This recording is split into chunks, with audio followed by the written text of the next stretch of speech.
A few years back, he killed an Iranian on Iraqi soil. Then he wanted to pay a kickback to officials who looked the other way.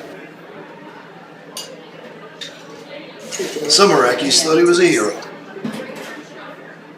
Others felt otherwise.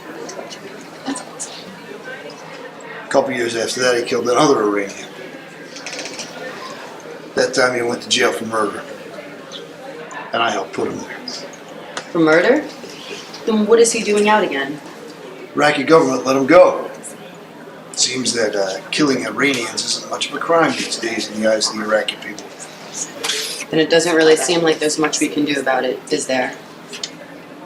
I can lock him up again. Get him off the streets. You can't arbitrarily just walk up to somebody that hasn't done anything and arrest them. Watch me. You're not thinking of taking the law into your own hands, are you?